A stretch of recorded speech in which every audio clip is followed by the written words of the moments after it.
You came out, my friend, in your newsletter last week, came out on Thursday, if I'm not mistaken, and you were talking about a potential top in the market. You said, I'm not sure if this is a top or not.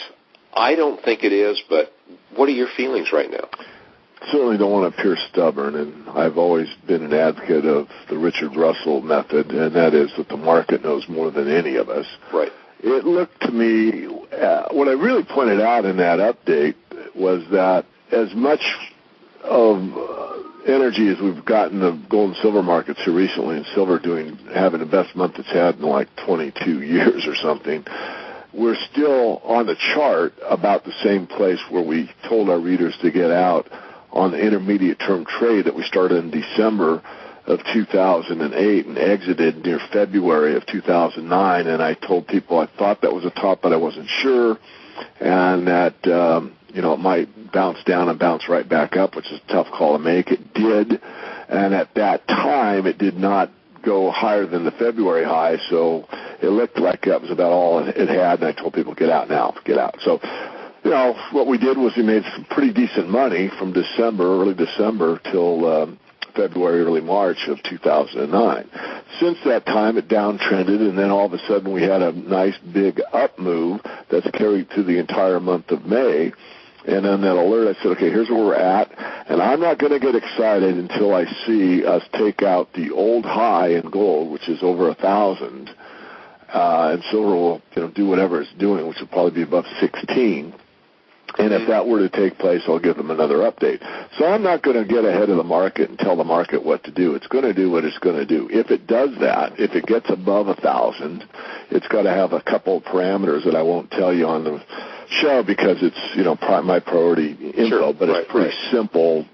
I keep things as simple as possible these days. I try not to overcomplicate them. And based on that, I will tell my readership what to do. One, I'll apologize that, hey, we missed some of it, but here's what you do. And it's a very succinct methodology that works 85% of the time.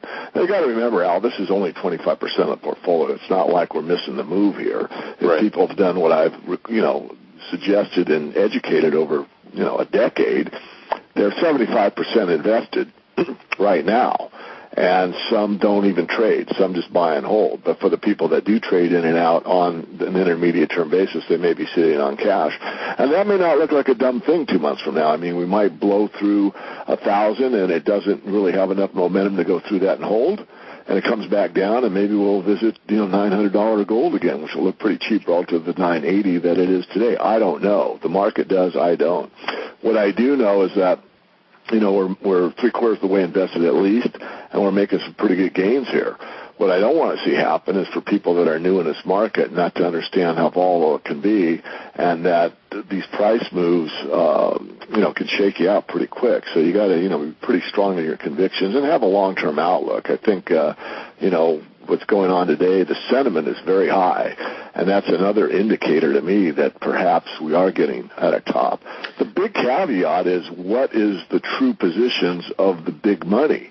I mean, Jim Willey put out an article called something about hitmen. His references to some nation states having some people out there on the sidelines that are willing to put in money into the COMEX and basically, blow it up. I mean, I'm using his phraseology here, where they will stand for delivery on massive quantities of silver and gold, and that will take the price far, far higher. Is that true or false? I don't know. What I do know is that the methodology is correct. If someone has some big buying power at these levels, the market could go far, far higher. And both the markets, especially silver, is so thin, it wouldn't take much, money at all to move the market to the next level. So remains to be seen, based on my experience and the technical formations, the amount of sentiment that's so positive right now. I do think we're running out of energy here, but again, the market knows more than all of us. Given the perception after our president's speech in Cairo, given the perception around the world, which is truly mixed, Forbes magazine came out with an editorial, and it was basically unfavorable, very unfavorable toward the president. The London Telegraph came out with an editorial that came out last Friday. It was also very, very unfavorable to the president.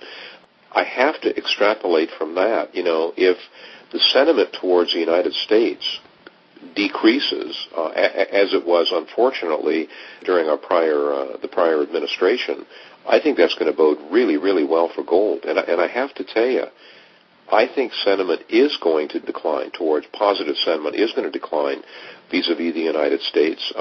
That's very sad to me, number one. But number two, for those of us invested in precious metals, I think it's really, really positive. Plus you have the Russians coming out now and saying, let's get away from the U.S. dollar. Let's have another international currency. I mean, none of this looks good for the U.S. dollar. Well, longer term, you're going to see, in my view, a gold and silver market, a precious metals market that's going to make the 1980s look like a warm-up parade. I mean, we haven't seen anything yet. I mean, we are going to see the biggest, maddest rush into everybody trying to get in the gold and silver market at the top that you've ever witnessed, because it's not going to be a phenomena based on some concerned citizenry in the United States of America. It's going to be everybody on the globe that's got something to protect trying to find something of value, and that's gold and silver. So you haven't seen anything yet. I'm just, on an intermediate term basis, do we have some more backing and filling to do in here or not? I think we do. Fundamentally, I think there's still too much of a deflationary force out there, because we're talking about the markets. The markets can do anything. But the reality is the physical economy is deteriorating at such a rapid level that there are people out there that own gold right now. And about 3 months from now, after they can't find a job, they might have to sell some Krugerrands to make their mortgage payment. I mean, that's the reality of the physical economy. So I think there's enough pressure out there from a fundamental perspective that it's going to take gold and silver a little more time to break through to the next level. But again, I could be wrong. Big Al and his wife just went out and bought a bunch of silver yesterday, taking delivery of it, which I think is the prudent thing to do. I like silver a little better than gold only because of the leverage factor, number one, and number two, because it is not only a precious metal, but it's also an industrial metal with value. Your comments? Well, silver's more liquid than gold. I mean, you get smaller units, so if you need to use it for purchases or whatever, it's a lot simpler to, barter with your grocer or your mechanic or whatever with some silver coinage than it is with gold. It's the people's money. I mean, that's why I look at it. I think it's a good place to start. I think everybody should have some silver and gold. I wrote an article about that very recently about, all the dealers I've talked to over the years, and they all say the same thing pretty much. And that's, I think everybody ought to own a little. Well, not everybody can own a little. It's right. Extremely precious. So you should get it while you can. Get it while you can. I agree 100%.